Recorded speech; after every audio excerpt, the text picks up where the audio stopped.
देखो, ये सारा खेल जो है ना, तुम्हारे जिद का है। जिस दिन तुम ये तय कर लिए कि कुछ भी हो जाए मैं पीछे नहीं हटने वाला हूं, बस उसी दिन ये तय हो जाएगा कि तुम जीतने वाले हो।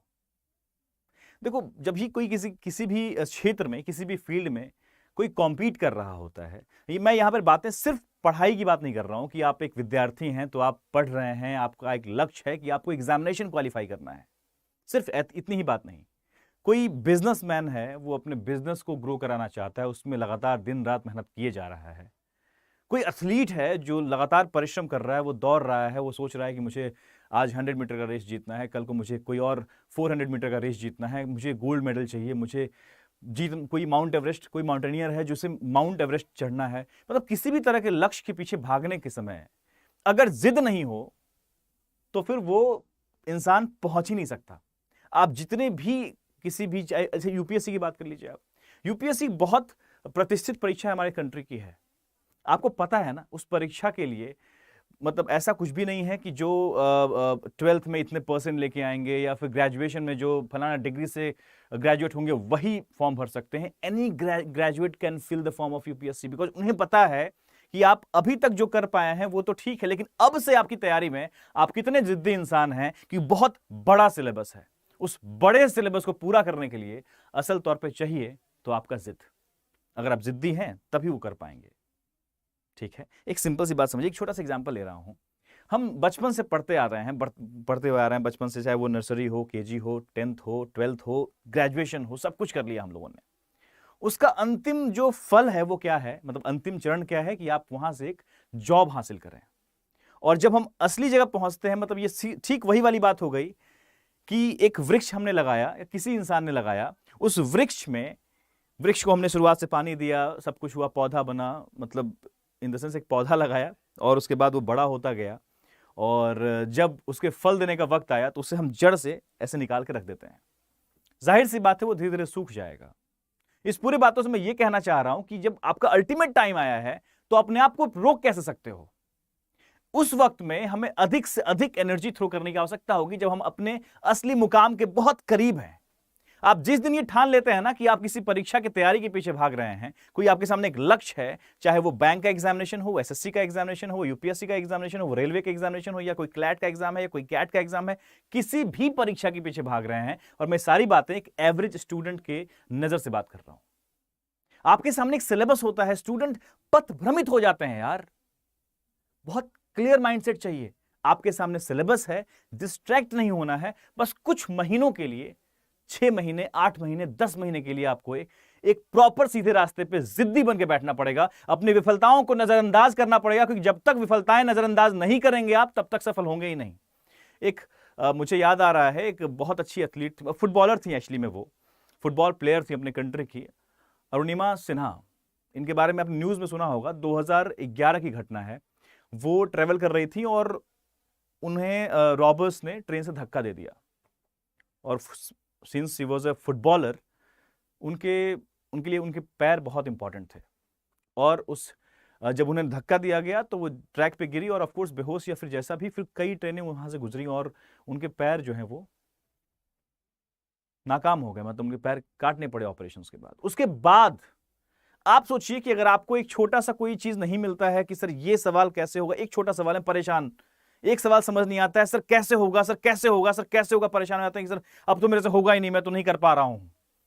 एक कठिन सवाल आपके सामने आ जाता है और आप अगर नहीं सॉल्व कर पाते हैं, आप नोटबुक किताब सब बंद करके बैठ जाते हैं। सोचिए उस एथलीट का, सोचिएगा उस प्लेयर का, सोचिए।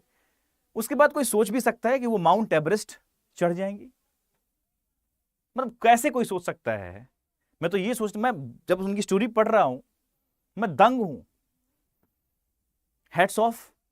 अब सोचिए उस सिचुएशन को एक बार याद कीजिए, और वो भी 11 की घटना ही वाली, जब उनके पैर नहीं रहे। और सोचिए 13 में ये आपके माउंट एवरेस्ट पे चढ़ चुकी थी, 13 में वो माउंट एवरेस्ट चढ़ चुकी थी। आप छोटे छोटे अपने परेशानियों से घबरा जाते हैं, यार नहीं हो पा रहा है, सर मेरा 0.5 से रह गया, मेरा 1 नंबर से रह गया, मेरा 2 नंबर से रह गया। जब आपके सामने ऐसे एग्जाम्पल्स हैं तो आप कैसे सोच सकते हैं कि यार मैं 0.5 से रह गया तो अब मैं छोड़ देता हूं, 2 नंबर से रह गया तो छोड़ता हूं। आप आसान रास्ता चुन लेते हैं। आप जब बहुत करीब होते हैं तभी भटकते हैं। ऐसा क्यों है भाई? आपको अपने ऊपर अगर भरोसा नहीं है तो फिर आप पे कोई और कैसे भरोसा कर सकता है? आपके पेरेंट्स अब तक आपको जो सींचते आए हैं उसका वजह यही तो है कि वो आपसे प्यार करते हैं। उन्हें आप पे भरोसा है कि एक दिन कर ही लेगा, और आप क्या कर रहे हैं? आप खुद पे ही भरोसा नहीं करते हैं। भैया सारा खेलना जिद का है। जिद्दी बनना पड़ेगा आपको। जब तक जिद्दी नहीं रहेंगे ना, ढीठ बन जाओ, एकदम बड़े वाले ढीठ। 50 लोग आगे बोलेंगे नहीं हो पा रहा तुम्हारा, हाँ हाँ नहीं हो पा रहा, ठीक है, ओके मैच्योर बनो भाई साहब, हाँ ठीक है नहीं हो पा रहा, ठीक बताएंगे, अंदर में बोलोगे हाँ बताएंगे, अभी रुक जाओ। ये करना पड़ेगा। This is the real intention student should have. तब जाके होता है भैया चमत्कार। आप दुनिया में करना क्या चाह रहे हैं? आप पढ़ाई से क्या हासिल करने वाले हैं अल्टीमेटली? या फिर दुनिया में कोई भी गोल रखता हो, कोई किसी भी चीज का पैशन रख रहा है, किसी भी गोल के पीछे भाग रहा है, तो सिर्फ एक ही चीज होता है ना कि वो अपने लाइफ को कंफर्ट देना चाह रहा है। और क्या है? अपने लाइफ को कंफर्ट देना चाह रहे हैं आप, समाज में आपकी इज्जत हो, उसके लिए सिर्फ एक चीज मैं मांगता हूं कि आपके पास जिद होना चाहिए। बच्चे सवाल करते रहते हैं, सर ये क्या होगा, सर वो कैसे होगा, सर मैं पिछले साल की तमाम परीक्षाओं के प्रीलिम्स में सर 0.5 से 2 नंबर से 5 नंबर से रह गया, मैं क्या करूं, मुझे नहीं लगता मुझसे हो पाएगा। अरे कैसे नहीं हो पाएगा भाई? तुम्हारे सामने ये सोचो ना, इतने बड़े बड़े एग्जाम्पल्स पड़े हुए दुनिया में।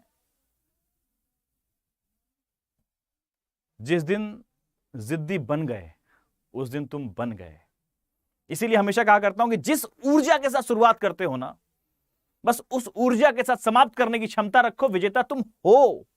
तय है वो चीज, कोई रोक ही नहीं सकता उस चीज को। क्योंकि जो एनर्जी क्रिएट होता है ना, जैसे आप न्यूटन थर्ड लॉ पढ़े होंगे ना, every action has an equal and opposite reaction. जो आप एनर्जी पढ़ाई में मेहनत में जो लगाते हैं वो कहां है भाई? वो डिस्ट्रॉय नहीं हो पाएगा, वो है, उसका रिटर्न मिलेगा आपको, और डेफिनेटली मिलेगा, 100% मिलेगा। सारा खेल जिद का है। दुनिया में सेट, दिमाग में सेट कर लीजिए। भूख आपके अंदर है तभी आप हैं, तभी आप पढ़ाई में लगे हुए हैं। उसे डिस्ट्रैक्शंस की तरफ कैसे घसीट लेते हैं? उसे कोई चीज कैसे डिस्ट्रैक्ट कर सकता है? फोकस रखिए अपने आप पे भैया। बस 5-7 महीने आप मेहनत कर लीजिएगा ना, फिर आप खुद ही पीछे नहीं हट पाइए, बिकॉज आप इतना मेहनत कर चुके होंगे। छोटे छोटे माइलस्टोन सेट करो, पढ़ाई करो, आगे बढ़ो, क्योंकि ये टाइम अपने आप को ग्रो करने का है, ये टाइम वो नहीं है। एक सोचिए ना, मैं वही जो अभी वृक्ष का एग्जाम्पल दे रहा था आपको, बहुत सिंपल चीज है कि कोई भी पौधा अगर है, कोई भी पौधा अगर है, और वो पौधा अगर अपने, ये बीज हम कह रहे हैं, बीज अपने मिट्टी में डाला और वो शुरू होना, बनना शुरू हुआ, वो कितना भी बड़ा वृक्ष बन जाए, अगर उसकी हम जड़ें हटा दें, जो सोर्स है जहां से वो जो अपने खनिज चीजों को हम वहां से जो जड़ से ले रहा होता है, अगर वहीं से उसका हम कट कर दें तो वो विशालकाय पेड़ भी जो है ना सूख जाएगा। जाहिर सी बात है। एग्जैक्टली किसी भी इंसान में आज के इस जमाने में ये कॉन्सेप्ट क्लियर होना चाहिए कि आप रुक नहीं सकते हैं। कल को जॉब लगेगी तो आपके सामने और भी आपके टारगेट्स होंगे, फिर आपके एम होंगे कि नहीं यार मुझे, मैं इस फलाना बैंक में हूं, मैं एक इंस्पेक्टर हूं, सीजीएल इंस्पेक्टर हूं, मैं एक्साइज हूं, वहां मैं अच्छा कर रहा हूं। कि जिस दिन ये लालसा खत्म हो गई उस दिन आप खत्म हो गए, ध्यान रखिएगा। सारा खेल तुम्हारे जिद का है। जिद्दी बनो और अपने आप को बनाओ। कोई शॉर्टकट नहीं है जीवन में। मेहनत का कोई विकल्प नहीं था, नहीं है और नहीं रहने वाला है आगे भी। दुनिया कितना भी स्मार्ट हो जाए, आपको मेहनत करना पड़ेगा। स्मार्टनेस उसमें एक हम एक कैटलिस्ट की तरह काम कर सकता है आपके लिए, लेकिन जो रॉ मटेरियल है वो मेहनत ही है, उसका कोई विकल्प नहीं है। मुझे लगता है ये बातें आपको कहीं ना कहीं ट्रिगर करेंगी, और मुझे लगता है जो भी बच्चे 2022 की परीक्षाओं में बहुत अच्छा नहीं कर पाए हैं, उन्हें एक जुनून मिलना चाहिए यहां से कि नहीं यार, वो जिद मिलना चाहिए कि नहीं यार मुझे रुकना नहीं है। क्योंकि अब तक जो भी आपने इकट्ठा किया वो आपका है, उससे आगे बढ़ने की आवश्यकता है। दैट्स इट, इतना ही तो करना है ना, इतना ही करना है। जो नए बच्चे हैं उनको ये ध्यान रखना है कि नहीं यार, बहुत क्लियर फंडा है कि जो सिलेबस उसको लेके दौड़ना है, और कुछ बहुत बड़ा चीज नहीं है। कंसिस्टेंट रहना है, रेगुलर रहना है। भूख तो आपके अंदर है ही, बस जिद को शामिल कर लो, काम कहानी खत्म है। यही रॉ मटेरियल्स हैं सक्सेस के। मतलब सक्सेस के यही रॉ मटेरियल्स हैं। और सक्सेस भी क्या, एक लाइफ का इवेंट है ये, जो बहुत अच्छा खुशनुमा इवेंट होगा ये आपके लाइफ का, जब आप एक जॉब मिलेगा। अल्टीमेट सक्सेस तो बस ये है कि बस चलते रहिए, ग्रो करते रहिए, वो अल्टीमेट सक्सेस है, वो टाइमलाइन है, चल रहा है लाइफ का। That's it. All the best, blessings आप सभी को। पढ़ते रहिए, बढ़ते रहिए, क्योंकि यही आधार है। Thank you.